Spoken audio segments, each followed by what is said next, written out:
Yes. Thank you. Jain धर्म और दर्शन का स्वाध्याय हम सभी कर रहे हैं। मुनि श्री प्रमाण सागर जी द्वारा विरचित।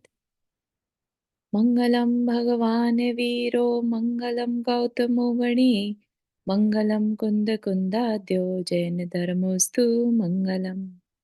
नमो अरिहंताणम नमो सेताणम नमो आयर्याणम नमो उवज्जायाणम नमो लोये सवसाहुणम।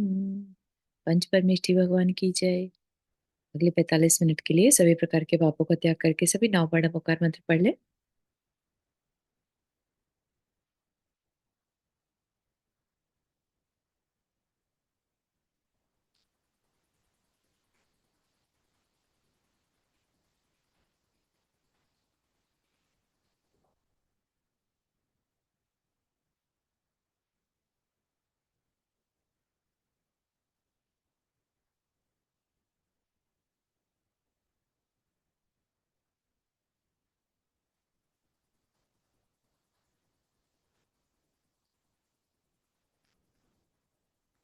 तो हमारा जो यहाँ पर विषय चल रहा है जैन धर्म और दर्शन, ये आध्यात्म की पढ़ाई कह सकते हैं। स्वाध्याय जिसे कहते हैं, स्व का अध्ययन करना। तो जो हमें बाहर की दुनिया में मटेरियलिस्टिक वर्ल्ड में पढ़ाई कराई जाती है ना, वो मटेरियल्स के बारे में है कि पदार्थ है जो दिख रहा है वो कैसे काम कर रहा है, या शरीर की बायोलॉजी के बारे में। लेकिन कभी भी सोल के बारे में कोई जिक्र नहीं किया जाता। राइट, जो कि हम है, स्व, है ना। तो अपना अध्ययन अगर हमें करना हो, अपने बारे में जानना हो, तो कह दिया कि ठीक है, धर्म की तरफ जाओ। ठीक है ना। उसको बिल्कुल अलग कर दिया आज की दुनिया से कि जो स्पिरिचुअल है वो नॉर्मल वर्ल्ड में अलग समझा जाता है। ठीक है। जबकि ऐसा नहीं था। स्पिरिचुअलिटी अपनी जगह है, वो एक अपनी श्रद्धा का विषय है। और जो मटेरियलिज्म है वो जीवन यापन है ना। एक आध्यात्मिक पर्सन भी अपना जीवन यापन कर सकता है मटेरियलिस्टिक वर्ल्ड में। जो हमने देखा कि जो 10वीं प्रतिमाधारी तक, है ना, घर में रह सकता है। तो घर में रह सकता है का क्या मतलब है? घर होगा तो रहेगा ना। राइट। या परिवार के साथ रह सकता है, तो परिवार होगा तभी रहेगा। तो ये जो चीजें बन गई हैं कि एक साधु अगर है, स्पिरिचुअलिटी जो है एक साधु के ही काम की चीज है, एक नॉर्मल गृहस्थ के को इसमें ज्यादा इंडल्ज नहीं होना चाहिए। तो उस चीज से एक तरह से हमें अवेयर कराया जा रहा है कि ये गलत धारणा है। ठीक है। घर में रहकर भी हम काफी कुछ तैयारी अपनी मोक्ष मार्ग की कर सकते हैं। ठीक है। जो एक या दो प्रतिमा, पहली प्रतिमा भी जो ले ले, वो व्रत धारी कहलाता है, देशव्रती कहलाता है। राइट। और उसने चारित्र में प्रवेश कर लिया तो वह मोक्ष मार्गी भी कहलाता है। ठीक है, मोक्ष मार्ग पर चलने वाला।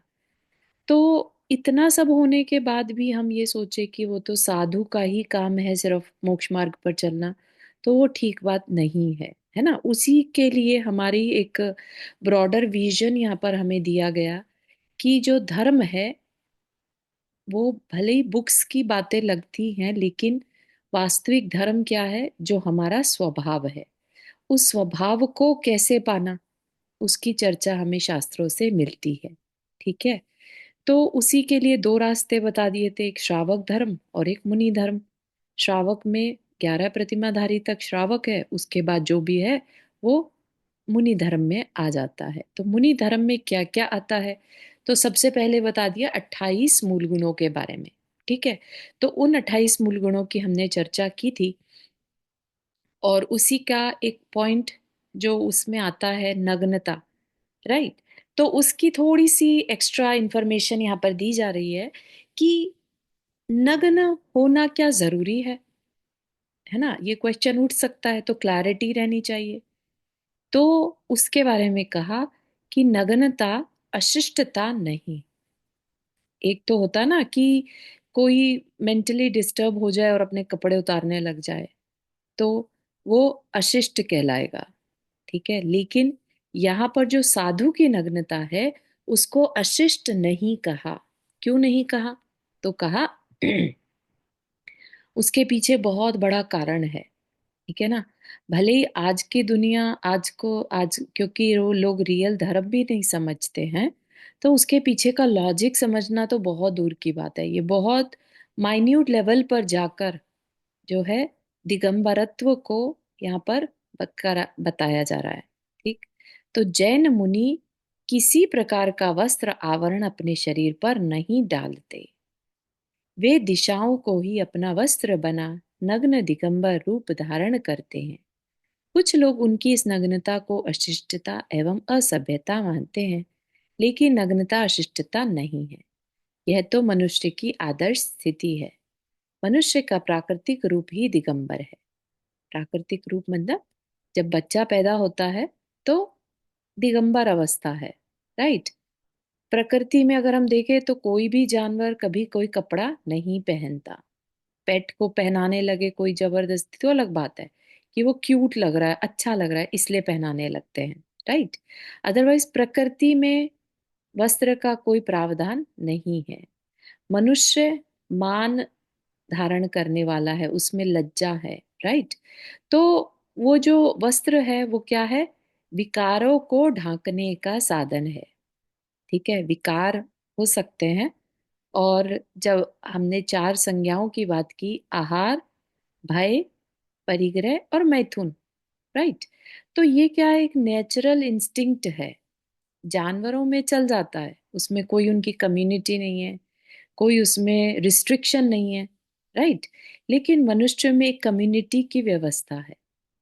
ठीक है ना?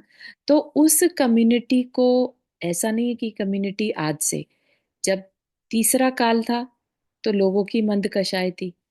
उन्हें मतलब ही नहीं रहता था कि किसी और पर स्त्री पर या पर पुरुष पर नजर डाले। ठीक है ना? तो उस समय जो है वस्त्र आदि तब भी थे, पेड़ों से मिल जाते थे, कल्प वृक्षों से मिलते थे। राइट। इवन दो कि किसी की कषाय तीव्र नहीं थी, लेकिन फिर भी एक सुंदरता के लिए कह लीजिए या अपनी इच्छाओं की पूर्ति के लिए कह लीजिए, संस्कारवश वो पहनते थे। ठीक है। तो यहाँ पर भी क्या है? वस्त्र क्या है? विकार को ढकने का साधन है। जैसे जन्म लेते समय बालक नग्न रहता है, उस क्षण उसके अंतस में किसी प्रकार का विकार नहीं रहता है ना। एक बच्चा भी है तो वो चड्डी पहने है नहीं पहने उसको फर्क ही नहीं पड़ता। ये तो अपन उसके दिमाग में डाल देते हैं कि नहीं नहीं ये तो पहनना ही होगा, ये तो जरूरी है ना। तो ये उसके दिमाग में डाला जाता है। उसे देखने वालों के मन में भी कोई वासना या विकार का भाव नहीं आता। जैसे जैसे उसके अंदर विकार आने लगते हैं, वह वस्त्र धारण करने लगता है। जैन मुनि अपने वस्त्रों का परित्याग कर अपनी प्राकृतिक अवस्था की ओर लौट आते हैं। ठीक है। तो ये कहना आसान है लेकिन करना बहुत मुश्किल है। क्योंकि कहने को तो बड़ा इजीली कह दिया कि प्राकृतिक अवस्था की तरफ लौटना है, लेकिन जिसने बचपन से कपड़े पहने हैं उसने किन्हीं भावों से तो पहने होंगे ना, कि नहीं नहीं ये शिष्ट नहीं है, अच्छा नहीं लगता है, कोई देखेगा तो क्या शेम शेम होगा।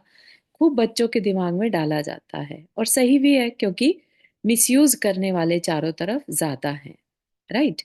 तो उस संस्कार से, उस हैबिट से वापस की ओर जाना में बहुत बल चाहिए, वीर्य चाहिए, है ना। कोई उनका मजाक बना सकता है, होता भी है। आज के टाइम जिस तरह का पंचम काल चल रहा है, जहाँ धर्म को समझने वाले कम है, पहले भी कम थे। जैन धर्म शुरू से ही इतना पॉपुलर नहीं हो पाया जस्ट बिकॉज की कठिन चर्या है ना। तो वस्त्र धारण नहीं करना, उसके पीछे लॉजिक क्या था? कि जो नेचर ने, पहली बात तो नेचर के समीप जैसे हम हैं वैसे ही रहेंगे। राइट। और ये हमें हमारे स्वभाव को भी रिप्रेजेंट करता है। प्रकृति में हम कैसे हैं, हम ओरिजिनल कैसे हैं, 10 धर्म वाले हैं। ठीक है ना। तो ये रियलाइजेशन भी तभी आएगा जब हम प्रकृति के करीब होंगे। जब हमने खुद ही अपने आप को ढांक लिया तो हमारे अंदर क्या आ गया? लज्जा आ गई, है ना, भय आ गया। तो हम उस चीज से कभी निकल नहीं पाएंगे। तो जैन मुनि जो हैं वो महाव्रती हैं, राइट। उन्होंने मोक्ष मार्ग को ही अपना सब कुछ मान लिया, सर्वस्व मान लिया, ठीक है ना। तो अब उन्हें 22 परिचय, जिसमें कि आ, जो लोग आक्षेप करते हैं, है ना, उनको भला बुरा कहते हैं, उससे भी उन्हें कोई फर्क नहीं पड़ता। वो उसे भी सहन करते हैं। गर्मी सर्दी तो है ही है, वो तो प्राकृतिक आपदाएं तो है ही, राइट। कोई मच्छर काट जाए, दंश मशक, वो सब भी हमने देखा था, राइट। वो तो है ही है, लेकिन जो समाज क्रिएट करता है उनके लिए तकलीफ, वो भी उन्हें सहन करना पड़ता है। स्त्री आदि की तरफ से भी उनके ऊपर कोई उपसर्ग हो सकता है ना। कोई जरूरी नहीं है कि हमेशा मेंस की तरफ से ही बुरी नजर डाली जाए, वुमेन्स की तरफ से भी हो सकता है, तो उन्हें उसको भी सहन करना होता है, ठीक है ना। तो जैन मुनि अपने वस्त्रों का परित्याग कर अपनी प्राकृतिक अवस्था की ओर लौट आते हैं। उनकी स्थिति यथाजात बालक की तरह निर्विकार रहती है। निर्विकार मतलब काम भाव से रहित रहती है। ना तो उन्हें अपने शरीर से कोई अटैचमेंट रहती है, उसे साज संवार करने की, किसी को अट्रैक्ट करने की, है ना। वो भाव भी निकल जाता है कि कोई हमें आकर हमें पूछे, राइट, हमसे अटैच हो। तो वो सारे जो काम वासना वाले भाव हैं वो सब से रहित रहते हैं, ठीक है। बहुत बड़ी बात है ये कि सबके बीच में, पूरी समाज के बीच में भी तुम बालक जैसे निर्विकार रहे, है ना। जैसे बालक को कोई फर्क नहीं पड़ता अगर वो नंगू पंगू भी घूम रहा है, तो उसको शर्म नहीं आती है, उसको पता ही नहीं है कि वो गलत कर रहा है। That is how he was born, he और शी वॉज बॉर्न, है ना। ये तो समाज जो है वो उसके दिमाग में डालता है, नहीं नहीं ऐसे नहीं, ऐसे करो, ऐसे करो, है ना। तो यथावत बालक की तरह निर्विकार रहते हैं। अशिष्टता या असभ्यता जैसी कोई बात नहीं। वस्तुतः किसी बाह्य रूप या क्रिया की शिष्टता एवं शिष्टता का निर्णय भीतरी प्रयोजन की निर्मलता या अपवित्रता पर निर्भर करता है। आंतरिक प्रयोजन के मलिन होने पर ही उसकी प्रेरणा से किया गया कार्य अशिष्टता के अंतर्गत आता है ना। कोई कपड़े भी पहने हुए है, लेकिन कपड़े ही इस तरह के हैं जो दूसरों के लिए अशिष्ट हो सकते हैं, ठीक है ना। तो कपड़ा कभी भी पहचान नहीं है शिष्टता, मतलब कपड़ा नहीं होना को हम खाली अशिष्ट नहीं कह सकते। कपड़े होते हुए भी अशिष्ट हो सकता है, ठीक है ना। तो कपड़ा शिष्टता की पहचान नहीं होना चाहिए। इस प्रकार दिगंबरत्व को विकारों पर विजय पाने का वैज्ञानिक साधन है, ठीक। दिगंबरत्व की प्रतिष्ठा में गांधी जी के निम्न वाक्य द्रष्टव्य हैं। वास्तव में देखा जाए तो कुदरत ने चर्म के रूप में मनुष्य को योग्य पोशाक पहनाई है। चर्म मतलब स्किन। नग्न शरीर कुरूप दिखाई पड़ता है ऐसा मानना हमारा भ्रम है। उत्तम से उत्तम सौंदर्य के चित्र तो नग्न अवस्था में ही दिखाई पड़ते हैं। पोशाक से साधारण अंगों को ढककर मानो हम कुदरत के दोषों को दिखा रहे हैं। जैसे जैसे हमारे पास ज्यादा पैसे होते जाते हैं, वैसे वैसे ही हम सजावट बढ़ाते जाते हैं। कोई किसी भांति रूपवान बनना चाहता है और बन ठनकर कांच में मुंह देकर प्रसन्न होते हैं कि वाह मैं कैसा खूबसूरत हूँ, है ना। जो सनत कुमार चक्रवर्ती की कथा तो सभी को मालूम ही होगी कि जो देव आउट ऑफ क्यूरोसिटी कि जो मध्य लोक में सबसे सुंदर कौन, तो कि सनत कुमार जो चक्रवर्ती हैं, है ना। दो देव पहुंचे, उस समय वो स्नान कर रहे थे या मिट्टी में लते पुते थे, ठीक है ना, एक लंगोटी मात्र पहने थे। तो देवों को लगा अरे वाह वाकई में बहुत सुंदर है। लेकिन जब वो नहा धोकर साज सवार करके वस्त्र आदि पहने, आभूषण पहने, मंदिर में महल में पहुंचे, तब देवों ने कहा अरे अब आप में वो खूबसूरती नहीं रही, है ना। तो क्या है ये कि जरूरी नहीं है, दृष्टि चाहिए देखने वाले की। अगर वो कपड़ों में ही सुंदरता देखे तो फिर वैसे देख सकता है, लेकिन इन रियलिटी प्रकृति ने जैसा आपको बनाया है वो ही सबसे सुंदर है।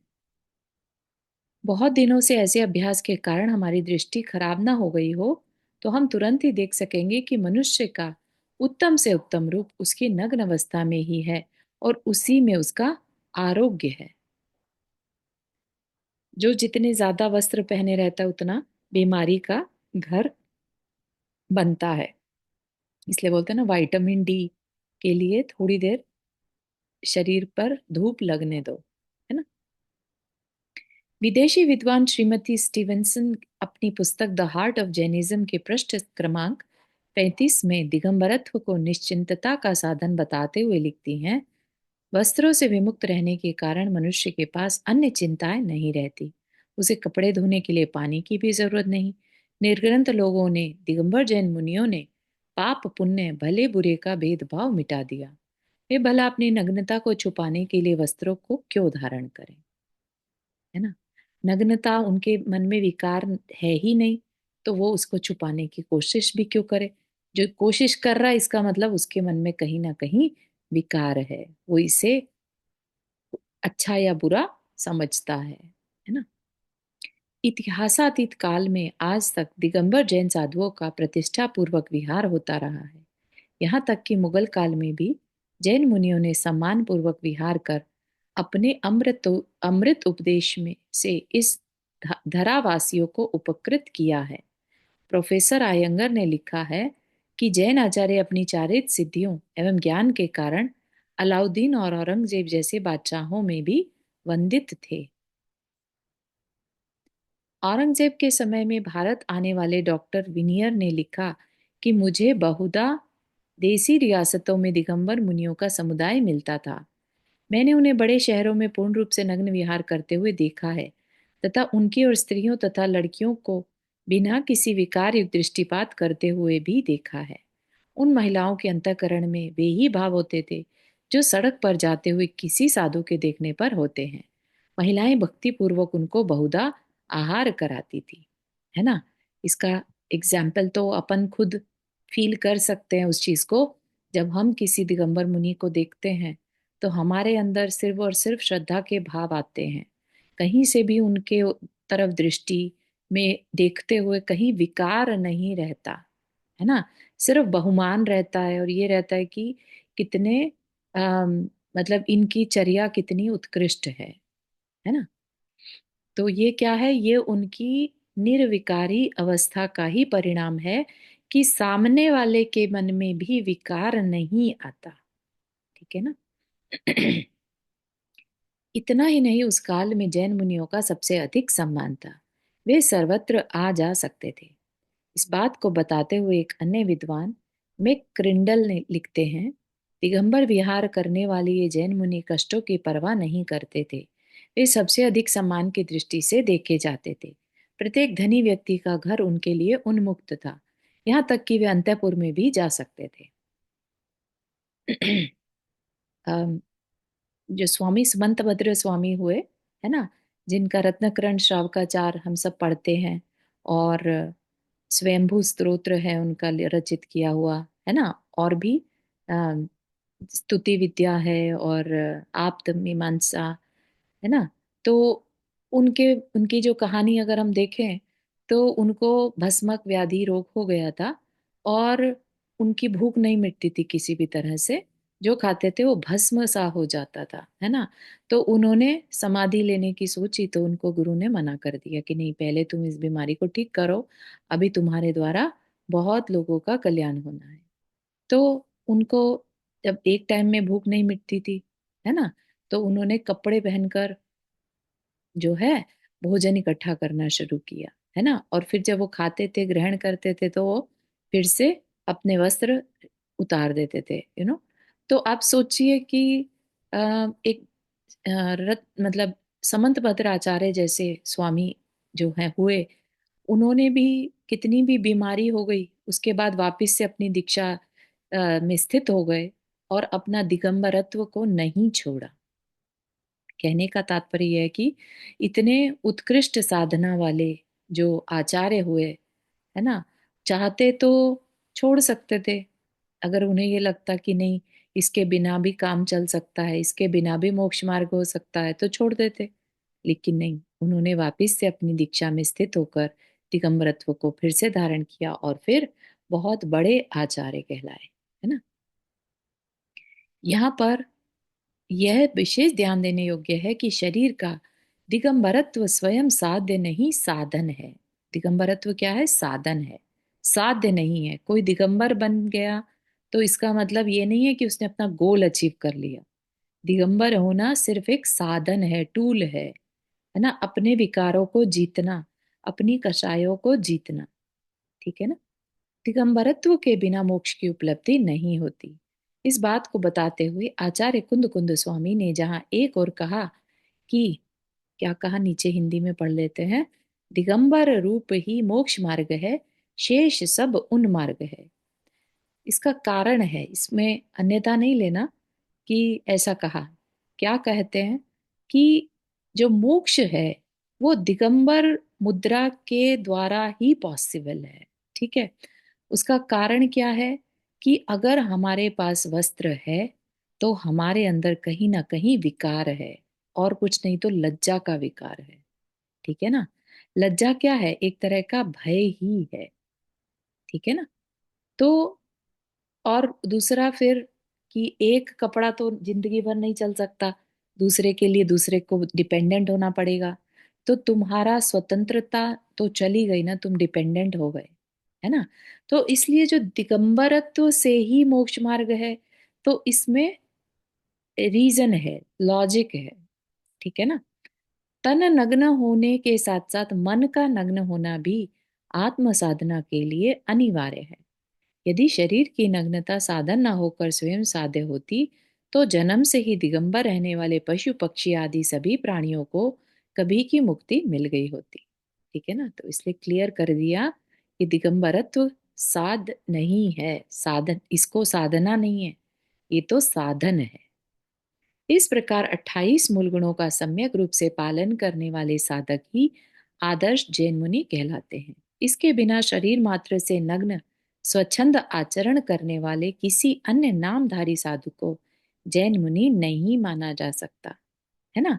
जो नागा बाबा होते हैं, जो हिमालयस पे रहते हैं, तो क्या उन्हें जैन साधु मान ले? नहीं, क्योंकि उनके पास चारित्र नहीं है ना।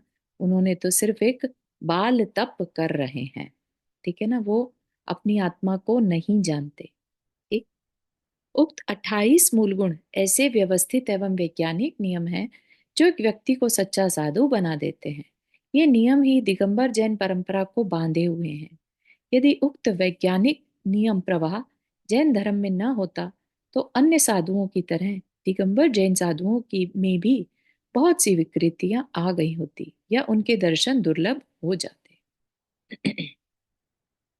उक्त 28 मूल गुणों के अतिरिक्त जैन मुनि पूर्व कथित, पहले बता दिए सब कुछ, 10 धर्म, 12 अनुप्रेक्षा, 22 परिचय, 3 गुप्तियां तथा 12 प्रकार के तप आदि संवर और निर्जरा के अंगभूत साधनों को भी अपनाते हैं।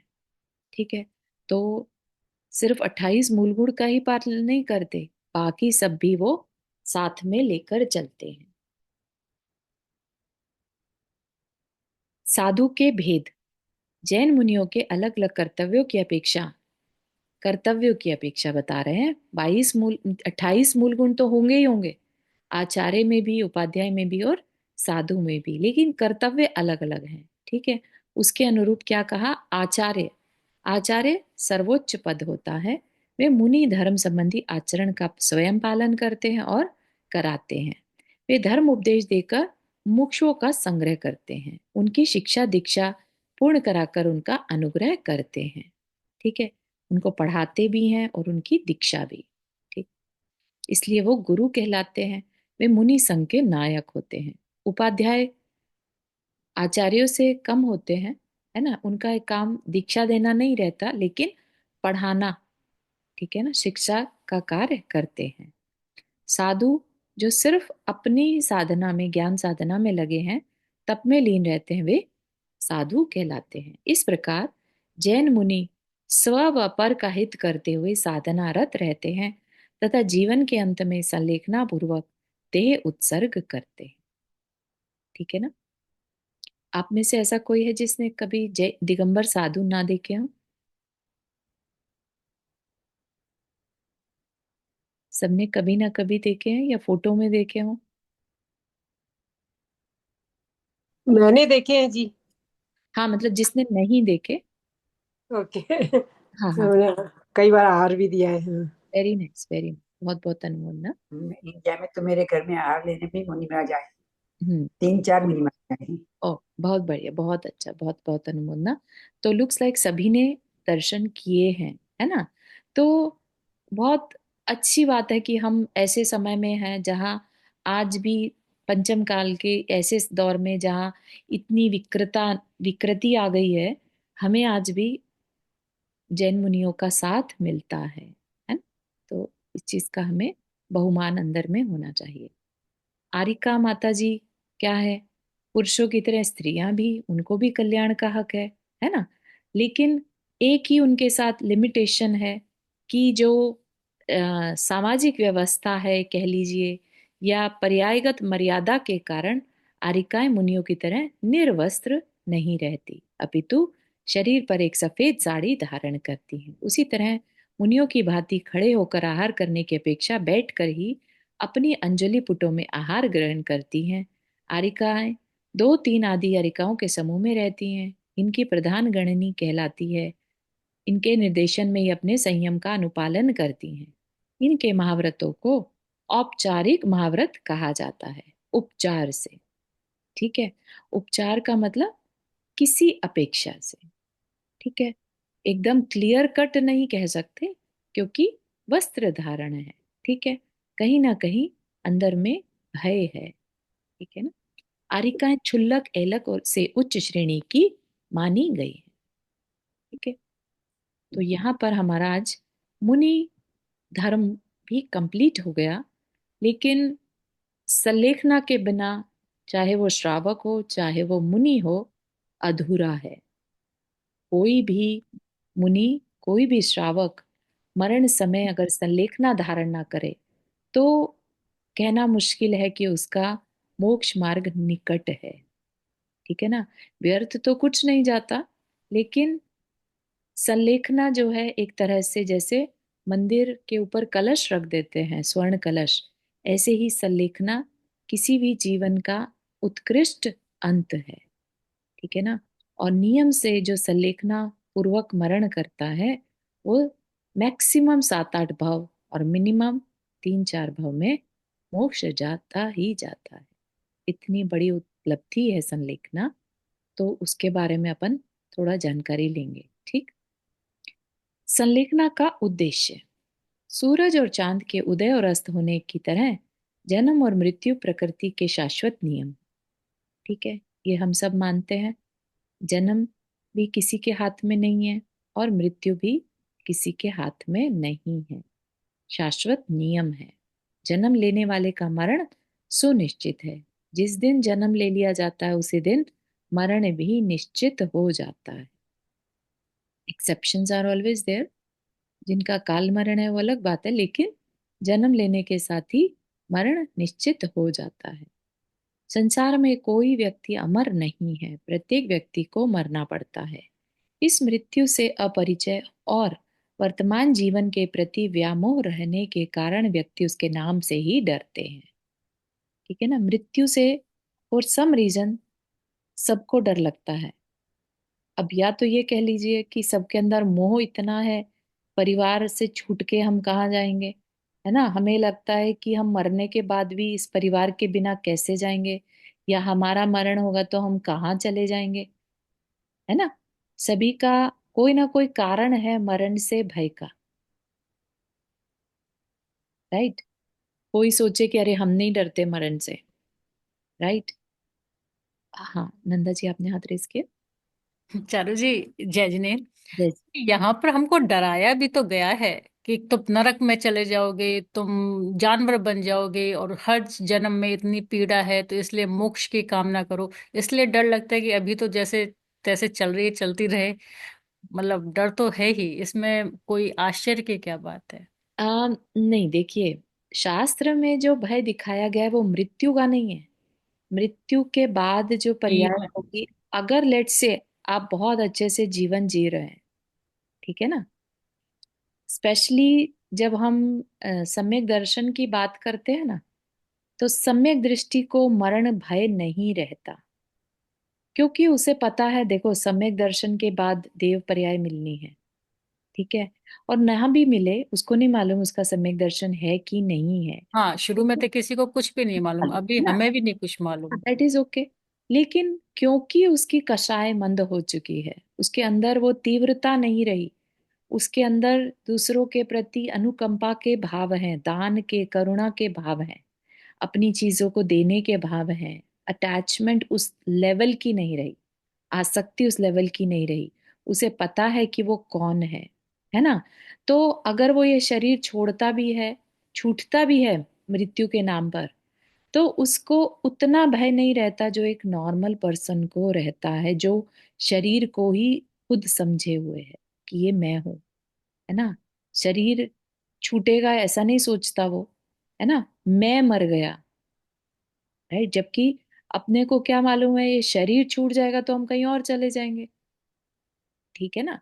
तो ये जो चीजें हैं, ये नॉलेज की चीजें हैं, यहाँ पर इसीलिए कहा मृत्यु से अपरिचय। ठीक है ना। हम मरण को क्या मान रहे हैं, जीवन भर हम मरण को मानते क्या है, किसी के मरण पर भी हमारे भाव कैसे रहते हैं। ये पर्सन हमें छोड़कर चला गया, या हमारे ये पर्स रहते हैं कि इसका इतना ही साथ लिखा था, अब ये पर्सन अपनी आगे की यात्रा को कंटिन्यू करेगा। ठीक है ना। तो हो सकता है अभी हमारे वैसे भाव ना आते हों, लेकिन ज्यादा, जितना ज्यादा हम इसमें अपना क्या कहते हैं, प्रैक्टिस करें, अभ्यास करें, स्वाध्याय का चिंतन करें, जितना ज्यादा चिंतन करेंगे उतना ही हमें मृत्यु से परिचय मिलेगा। राइट। कि ये शरीर बहुत टेम्परेरी है, सबको छोड़ना ही है, हम सब लिखवा के लाए हैं। जब कहा ना यहाँ पर जन्म लेने वाले का मरण सुनिश्चित है, इतनी वास्तविकता पता होने के बाद भी हम ये सोचे कि अरे मरने से भय लग रहा, तो इसका मतलब हमने जीवन भर भय से ही निकाल दिया। हाँ, कुछ कहना चाह रहे हैं नंदा जी? हाँ, समझने की कोशिश कर रही हूँ, और एक मन में ये ख्याल आ रहा है, जैसे अभी हम किसी घर में रह रहे हैं, जी। हमारा अड़ोस पड़ोस अच्छा है, हमारा घर बहुत कंफर्टेबल है। हम्म। तो अगर हम घर चेंज करते हैं, ये सेम सिचुएशन हो गई ना, कि हम्म। आत्मा एक शरीर को छोड़ के दूसरे शरीर में आता है। जा रही है। तो ये तो स्वाभाविक ही है, हम कैसे अज्यूम कर लें कि चाहे हम कैसा भी घर ले लें, वहां हम अच्छे से रहेंगे। चाहे मतलब ये शरीर बदलेगा, लेकिन जो आत्मा है वो दूसरे घर में सही रहेगी या नहीं रहेगी। तो ये तो वही सिचुएशन सी नहीं हो गई। नहीं, देखो, अगेन अपने क्रियाओं पर जोर देने की बात है, आपके परिणाम कैसे हैं। अगर देव पर्याय है, देव पर्याय में इतने भोग हैं कि आपको ये मनुष्य पर्याय फिर याद भी नहीं आने वाली है, क्योंकि यहाँ पर तो पंचम काल में सिर्फ दुख ही दुख है।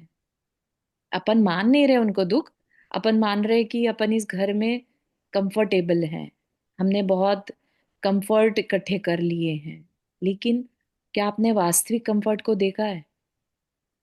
राइट।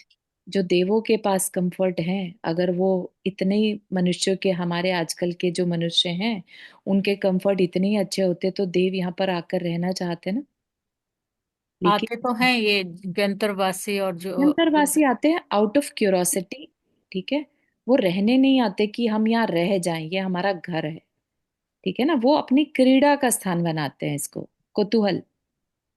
ठीक है ना। टेम्परेरी आते हैं वो ऐसा अपना, उनका, उनके स्थान खुद के तो बहुत अच्छे अच्छे स्थान रहते हैं, पूरा देवों का जो रहने के महल हैं वैसे। महल है, भवनवासी और। हाँ, है ना।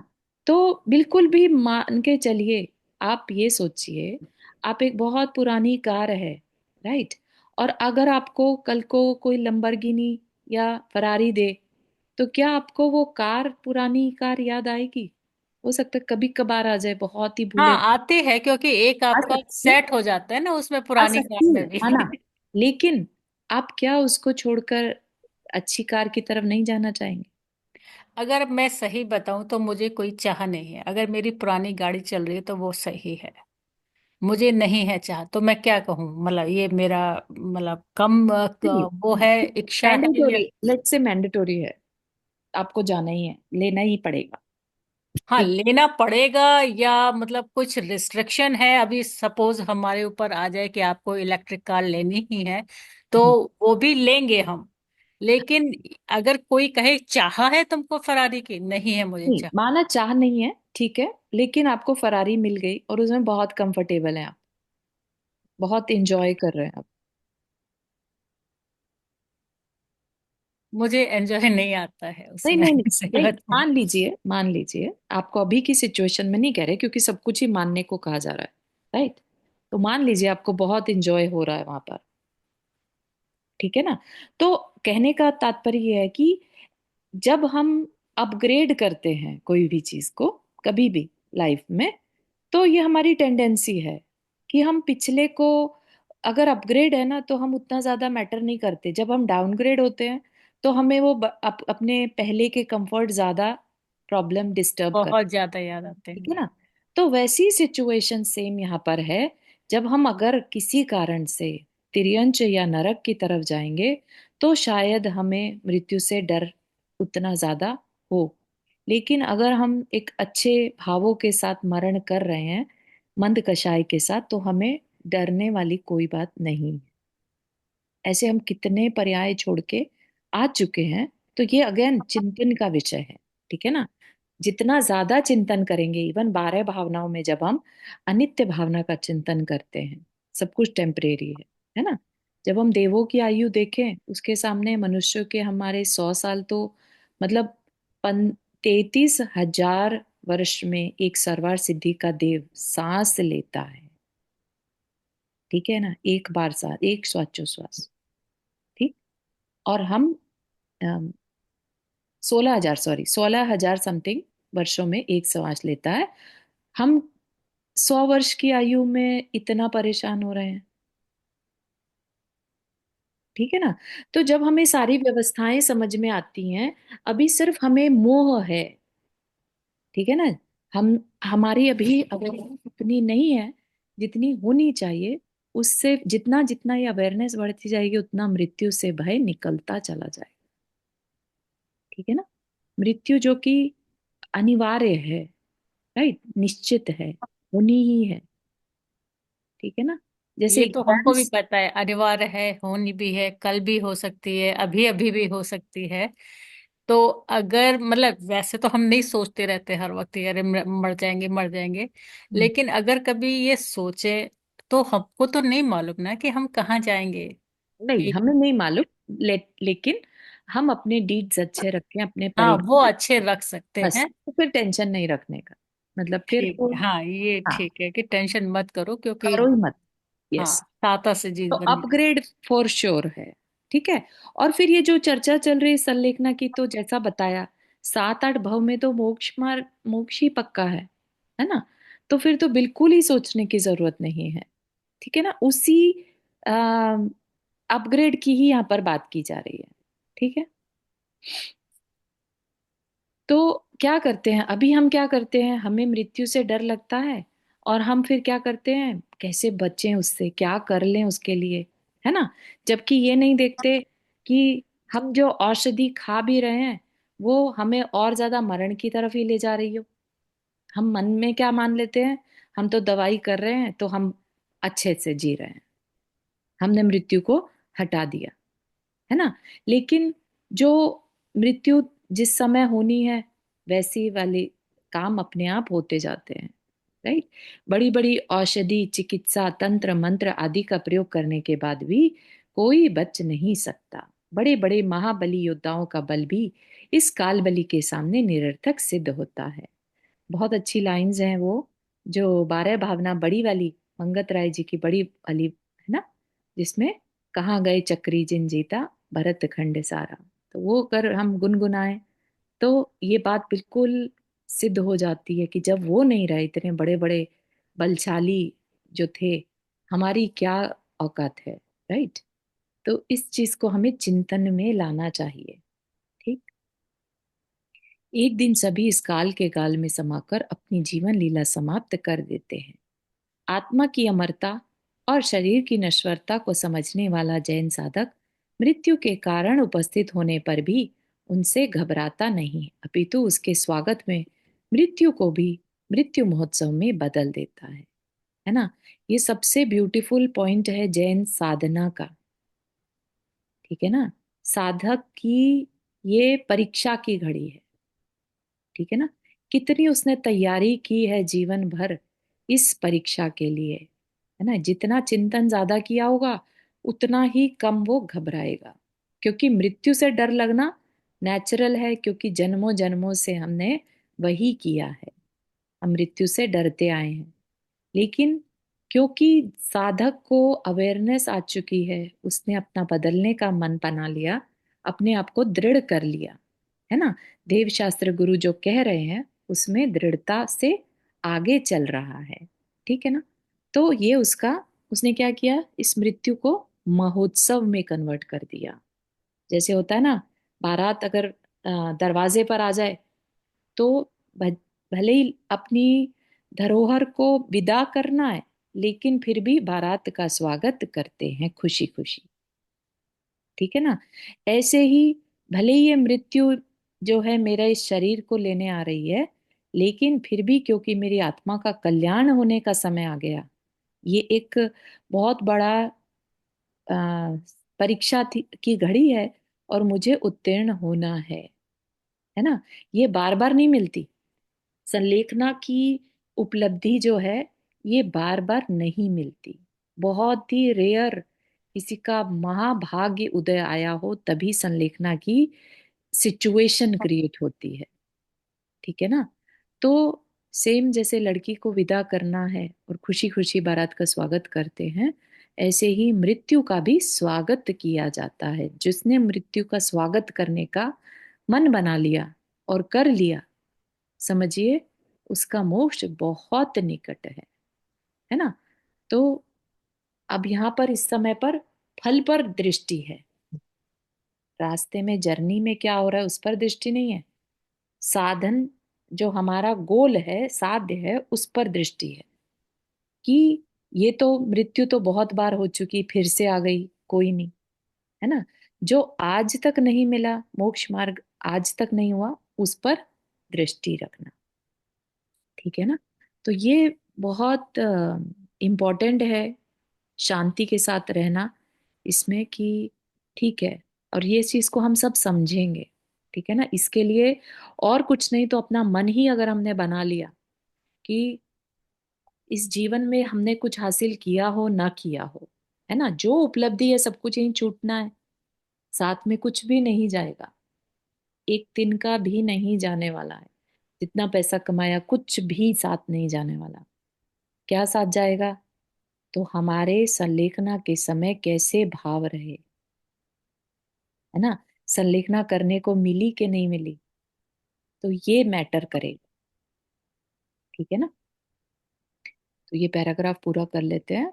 वह यह सोचता है कि मरने से तो मृत्यु से कोई बच नहीं सकता, चाहे वह रंक हो या राजा, मंत्री हो या संतरी, पंडित हो मूर्ख, धनी निर्धन, सभी को मरना है। यदि मैं प्रसन्नता पूर्वक मरता हूं तो भी मुझे मरना है, और यदि विषाद पूर्वक मरता हूं तो भी मुझे मरना है।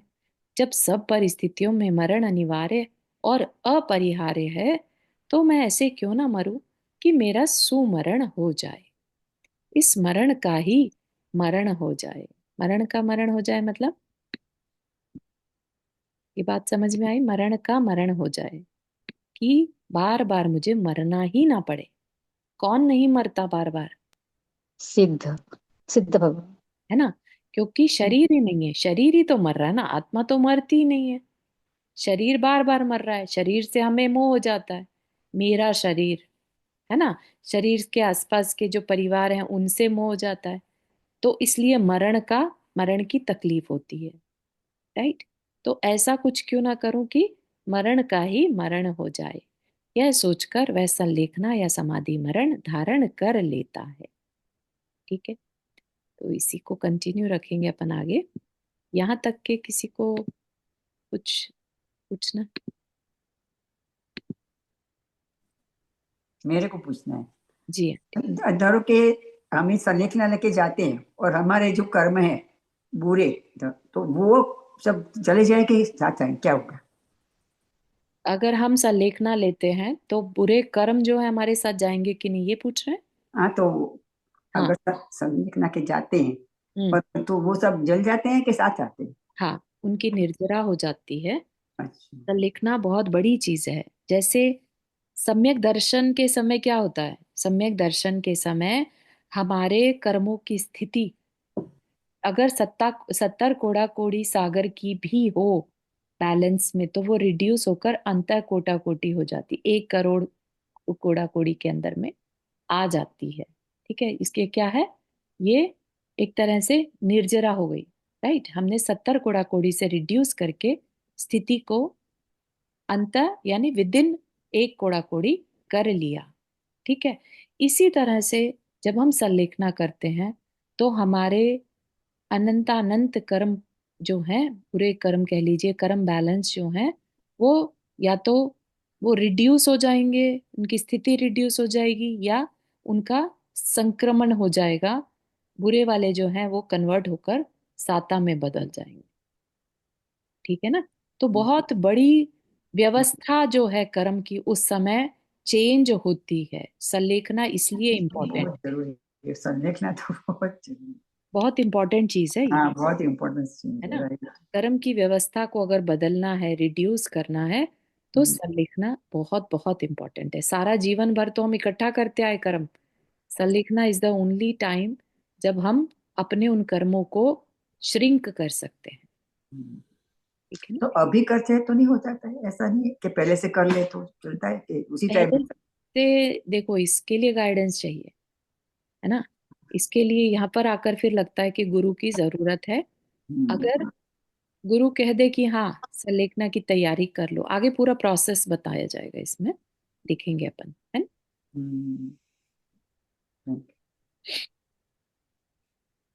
ठीक है, तो यहीं तक रखते हैं। जिनवानी स्तुति।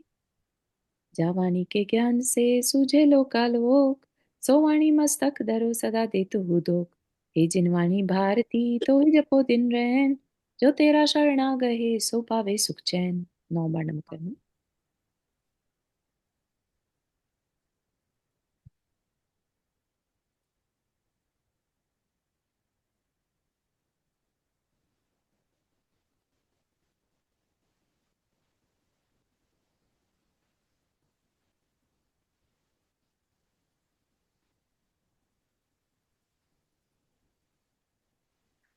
आप लोग के साथ मैंने एक चिरंजा बाई जो हैं, गणेश प्रसाद वर्णी जी की माता रही, उनका समाधि मरण संलेखना जो है उन्होंने कैसे करी थी वो शेयर किया था। तो अगर रहा तो अगली बार हम उसको भी थोड़ा सा साथ में पढ़ सकते हैं। अच्छी बात। हाँ, जरूर चलो। जी, चलिए। ये अभी हम कौन सा ग्रंथ पढ़ रहे हैं? जय जिनेन्द्र। जैन धर्म, जैन धर्म और दर्शन। अच्छा, जो प्रमाण सागर जी महाराज का है। जी जी। अच्छा जी, हम्म, चलिए। जय जी। जय क्वेश्चन पूछ सकते हो क्या? जय जिनेन्द्र सबको।